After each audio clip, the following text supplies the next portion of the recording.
नमस्कार मंडळी, स्वागत आहे तुमचं प्राईम टाइम महाराष्ट्रवरती। सध्या मी दादरच्या सेना भवन परिसरात आहे। तुम्हाला माझ्या मागे शिवसेना भवन देखील दिसत असेल। आता इकडून व्हिडिओ करण्याचं एक महत्त्वाचं कारण आहे, मला एक विषय जो आहे तो छेडायचा आहे आणि यामध्ये कमेंट बॉक्समध्ये मला तुमची देखील मतं जाणून घ्यायचं आहे। नेमका विषय काय आहे तर आता 19 जूनला आपल्याला वर्धापन दिन जो आहे दोन्ही शिवसेनेचा पाहायला मिळेल। ठाकरेंची शिवसेना जी आहे ती षण्मुखानंद हॉलमध्ये त्यांचा वर्धापन दिन साजरा करेल आणि एकूणच जी शिंदे सेना जी आहे त्यांचा वर्धापन दिन हा आपल्याला एक गोरेगाव परिसरामध्ये पाहायला मिळू शकतो। पण मंडळी, आता सध्या आपण जर पाहतोय तर ठाकरे गटांच्या गोटामध्ये जे खासदार आहेत ते फुटू शकतायत, ते फुटीच्या उंबरठ्यावरती आहेत, अशा प्रकारची सध्या जोरात चर्चा सुरू आहे। त्यामध्ये त्यांचे आमदार देखील फुटू शकतात अशी देखील एक चर्चा आहे। आता ही चर्चा जर सोडली तर आपल्याला माहिती आहे की सध्या महाराष्ट्रामध्ये खूप मोठे विषय जे आहेत ते गाजत आहेत। जसं एक नीट पेपर फुटीचं जे प्रकरण समोर आलंय, त्यानंतर कॉक्रोच जनता पार्टी मोठ्या प्रमाणात ऍक्टिव्ह झाले।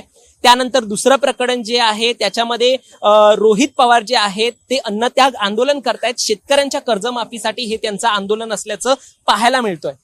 मोठे मोठे विषय आहेत आणि हे विषय घेऊन आता सध्या महाराष्ट्राचं राजकारण जे आहे ते आपल्याला तापलेलं पाहायला मिळतंय। आणि दुसरं जे आहे ते शिवसेना फुटीच्या उंबरठ्यावरती आहे पुन्हा एकदा, म्हणून म्हणजे एक गट जे आहे, खासदारांचा गट जो आहे तो स्थापन वेगळा करण्याचा एक प्रयत्न सुरू असल्याची चर्चा जी आहे, तो एक प्रकरण जे आहे तो हे महाराष्ट्राचं जे वातावरण जे आहे ते तापवत आहे।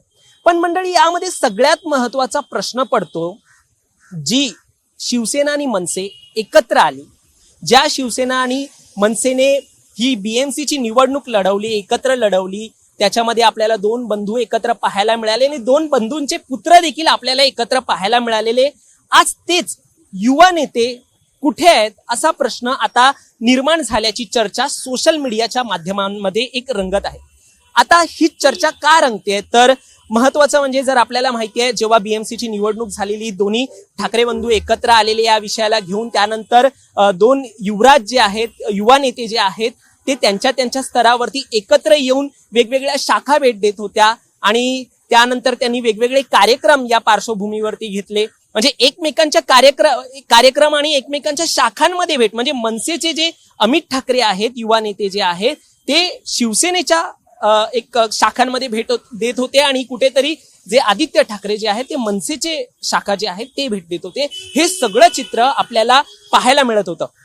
मंडळी, आता आपल्याला माहिती आहे नीट पेपर फुटी प्रकरणानंतर एक सीजेपी पार्टी मोठ्या प्रमाणात ऍक्टिव्ह झाली आणि या पार्टीने काय केलं तर अभिजित दिपके सारखा एक युवा नेता एक निर्माण केला। त्याचं नेतृत्व जे आहे ते मोठ्या प्रमाणात सोशल मीडियावरती असेल किंवा आता त्यांनी रस्त्यावरती आंदोलन केलेलं आहे, तर तिकडे देखील त्यांना मोठ्या प्रमाणात अभिजित दिपकेला पाठिंबा मिळतोय। ते रस्त्यावरती उतरलेत, दिपके रस्त्यावरती उतरलेत, फक्त कुणासाठी तर विद्यार्थ्यांसाठी। नीट प्रकरण घेऊन ते या संपूर्ण आपल्याला फील्डवरती जाताना पाहायला मिळत आहेत। जयपूर फिरतायत, अमृतसर फिरतायत, बेंगलोर फिरतायत, त्यानंतर त्यांनी पुण्यामध्ये देखील धडक दिलेली, दिल्लीला धडक दिली, म्हणजे सगळीकडे हे फिरतायत आणि त्यांना मोठा प्रतिसाद मिळतोय।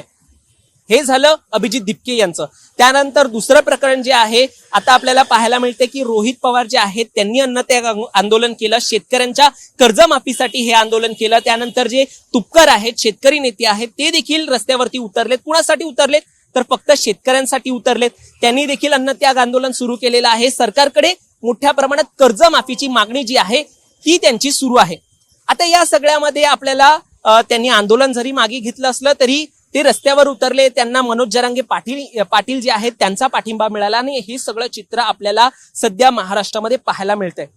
आता प्रश्न आहे, जे दोन युवा नेते आहेत जे बीएमसी साठी, मराठी माणसासाठी, मराठीच्या अस्मितेसाठी त्यांनी हा लढा दिला आणि त्यांनी तो लढा देऊन बीएमसीची निवडणूक लढवली, तिकडे त्यांना काही यश तर आलं नाही, मात्र ते यश नाही मिळालंय तर आता ते दोन्ही नेते जे आहेत, युवा नेते जे आहेत, ते युवराज कुठेच दिसत नाहीये। प्रश्न आहे, जेव्हा राज ठाकरेंचा वाढदिवस होता तेव्हा आपल्याला ठाकरे बंधू एकत्र पाहायला मिळाले, जोराजोरात बातम्या झाल्यात, कसे ठाकरे बंधू एकत्र आलेत, पुन्हा एकत्र आलेत अशा बातम्या मिळाल्या। आदित्य ठाकरे मातोश्रीवर पोहोचलेत, शिवतीर्थावरती पोहोचलेत, त्यांची भेट घेत आहेत। शर्मिला ठाकरे यांचा वाढदिवस आहे म्हणून ही भेट एक होते। अशा प्रकारचे वेगवेगळ्या ज्या बातम्या ज्या आहेत त्या आपल्याला पाहायला मिळत होत्या। त्यानंतर ह्या सगळ्या घडामोडींशिवाय ठाकरेंचं जे नेतृत्व आहे, युवा नेतृत्व आहे, ते आता कुठे आहे? कारण की जर आपल्याला पाहायला मिळतं, नीट प्रकरण घेतलं तर त्यावरून सीजेपी सारखं एक मोठं आंदोलन उभं राहतं. त्याच्यामध्ये दिपकेंसारखे युवा नेते खूप मोठ्या प्रमाणात त्यांना प्रसिद्धी मिळते. मग अशी ताकद या नेतृत्वामध्ये नाहीये का? नक्कीच आहे. तसं संघटन त्यांच्याकडे नाहीये का? नक्कीच आहे. म्हणूनच प्रश्न पडतोय की जे नेतृत्व आमच्या निवडणुकीच्या वेळेला दिसत होतं, ते नेतृत्व आता कुठे आहे? एकूण आता वर्धापन दिन आहे. 19 तारखेला हा वर्धापन दिन येईल आणि या जूनच्या निमित्ताने आपल्याला पुन्हा एकदा बातमी पाहायला मिळतील की ठाकरे बंधूंचं कसं एक त्यांना हे गेलेलं आहे, इन्व्हिटेशन गेलेलं आहे, वर्धापनला दिनला या 2 ठाकरे बंधू एकत्र दिसणार की नाही याच्या चर्चा पुन्हा सुरू होणार. हे सगळं सुरू होणार, पण जनतेसाठी काय होणार? जे युवा नेतृत्व आहे, जे आज एक भरडला जात आहे, त्यांचं काय होणार असे प्रश्न आता निर्माण होत आहे. कॉकरोच जनता पार्टी जैसा एक आंदोलन जो होता है वो खड़ा होता है, उसमें जो युवा नेतृत्व जो है वो अपने को देखने मिलता है. महाराष्ट्र में भी 2 युवा नेतृत्व बीएमसी के इलेक्शन में दिखे थे, आपको पता है वो 2 नेतृत्व, मनसे और शिवसेना के आदित्य ठाकरे. अभी वो दिखाई नहीं दे रहे. उनको लगता है कि उनको भी ग्राउंड पे उतरना चाहिए अभी? नहीं, जो सिल्वर स्पून के साथ पैदा होते हैं वो आपको हार्डली ग्राउंड पे देखेंगे, और ख़ास करके लोगों को इशू के लिए इलेक्शन के अलावा मुझे नहीं लगता कोई दिखेगा. स्पेशली आप नीट के पेपर लीक के बारे में बोल लो या फिर कुछ भी XYZ पब्लिक के रीज़न की वजह से वो लोग नहीं दिखेंगे हार्डली, क्योंकि उनके पास अपने फैसिलिटीज़ सारे उनके हैं, तो मुझे नहीं लगता वो लोग दिखेंगे. आता शिवसेना जी आहे ती फुटणार, पुन्हा एकदा फुटणार, वापिस एक बार शिवसेना फूट सकती है, ऐसे सब विषय आते हैं. तो ये ग्राउंड पे नहीं है, इसलिए ऐसा हो रहा है क्या? क्या लगता है आपको? शिवसेना फूटे, शिवसेना बने, मनसे बने, ये बने, लोकल पब्लिक को शायद इससे फ़र्क पड़ता है. इतना वाटर क्राइसिस चल रहा है पूरे महाराष्ट्र में, मुंबई में इतनी सारी क्राइसिस चल रही है, तो लोगों को मुझे नहीं लगता शिवसेना बनने या टूटने से फ़र्क पड़ता है.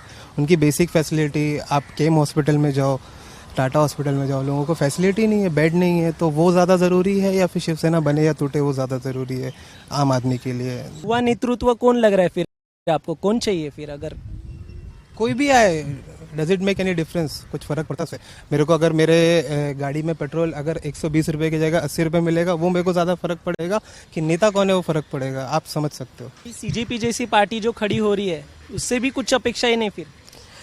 पॉलिटिकली कुछ करेगा तो वेल एंड गुड, अच्छा है, देश के लिए, लोगों के लिए अच्छा है. ऐसे एक्सपेक्टेशन रखना किसी पॉलिटिकल पार्टी या पॉलिटिकल नेता से पर्सनली मेरे को नहीं है. तो आपको कौन सा युवा नेतृत्व नहीं भाता? नाही, अभी तो फिलहाल ऐसा कुछ नहीं है. देश पातळीवरती सीजेपी सारखी मोठ्या प्रमाणात पार्टी जी आहे ती तरुणांचं अटेन्शन ग्रॅब करते. मग मला प्रश्न पडतोय की आपल्या देखील महाराष्ट्रामध्ये तसे 2 नेतृत्व आहेत, तसे 2 पार्टी आहेत जे या संपूर्ण विषयाला घेऊन हल्लाबोल करू शकतात. महाराष्ट्रामध्ये सरकारला जाब विचारू शकतात, देश पातळीपर्यंत हा आवाज जाऊ शकतो, असं हे नेतृत्व आहे. पहिलं नेतृत्व म्हणजे शिवसेना, ठाकरेंची शिवसेना जी आहे त्याचे युवा नेतृत्व आदित्य ठाकरे, आणि दुसरं राज ठाकरे यांच्या पक्षातील, मनसे पक्षातील सगळ्यात प्रमुख महत्त्वाचे युवा नेते म्हणजे अमित ठाकरे. आता या दोघांबद्दल युवकांना, महाराष्ट्रातील युवकांना, मुंबईतील युवकांना देखील अपेक्षा असणारच. मग त्या अपेक्षा काय आहे हे जर जाणून घ्यायचं असेल तर म्हणून मी शिवाजी पार्कमध्ये आलोय.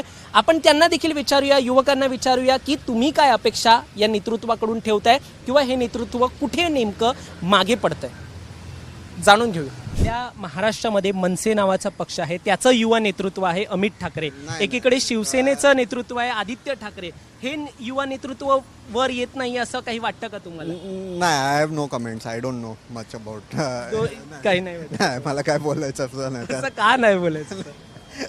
नाही, आय मीन तुम्ही सोशल मीडियावर जा, तुम्हाला दिसेल what the public is talking. I don't want to comment on this. सध्या युवा नेतृत्व जे आहे कॉकरोच जनता पार्टीसारखं देश पातळीवरती मोठं होत आहे. आपल्या देखील महाराष्ट्रामध्ये 2 नेतृत्व आहेत, आदित्य ठाकरे आहेत, अमित ठाकरे आहेत. काय अपेक्षा, ते अजून का नाही वरती येऊ शकत आहेत असे?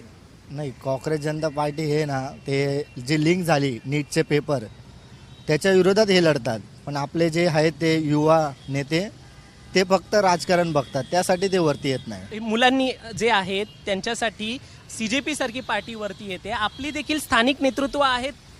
नाही, बरोबर आहे, का नाही यावं त्यांनी वरती? कारण की आत्ता जर बघितलं तुम्ही जे नीटचे पेपर लीक झालेत त्याची जबाबदारी कोण घेणार? सरकार, गव्हर्नमेंट तर नाही घेणार आहे. मग त्याचा जाब विचारणार कोणाला? स्टुडंट. यांच्याकडून अपेक्षा होत्या का तुमच्या? कोणाकडून? आदित्य ठाकरे, अमित ठाकरे या युवा नेतृत्व त्यांना जाब विचारायला जाणार कोण? त्यांच्याकडून अपेक्षा त्यांनी केलं पाहिजे का? केलं पाहिजे ना. त्यांनी त्यांनी केलं पाहिजे. त्यांनी पूर्ण खोलवर घुसलं पाहिजे की कशामुळे, कुणामुळे हे झालं. आपल्याला माहिती आहे BMC निवडणुकीमध्ये ठाकरे बंधू एकत्र पाहायला मिळाले. त्यानंतर जे युवा नेतृत्व दोन्ही अमित ठाकरे आणि आदित्य ठाकरे देखील एकत्र होते. मग या विषयावरती ते एकत्र दिसायला हवे होते का? नाही, येतील ना ते पण, येतील नक्की. अपेक्षा आहे तुमची? अपेक्षा आहे, नक्कीच येतील. तर अशा प्रकारे जनतेची अपेक्षा आहे की त्यांनी एकत्र यावं, तरुणांसाठी एकत्र यावं, पण ते येतील का हा आता प्रश्न निर्माण होतोय. नक्कीच यावरती तुम्हाला काय वाटतं हे आम्हाला जाणून घ्यायचंय. तुम्ही कमेंट बॉक्समध्ये सांगा. जे नेतृत्व तुमच्यासाठी हक्काचं होतं BMCच्या निवडणुकीपुरतं, ते नेतृत्व कुठे आहे? पुन्हा आलं पाहिजे का? ते तुमच्यासाठी त्यांनी लढलं पाहिजे का? तुम्ही तरी अपेक्षा ठेवताय का? तुमचं मत आम्हाला कमेंटमध्ये सांगा. आणि असेच राजकीय घडामोडी पाहण्यासाठी सबस्क्राईब करा प्राईम टाइम महाराष्ट्रला.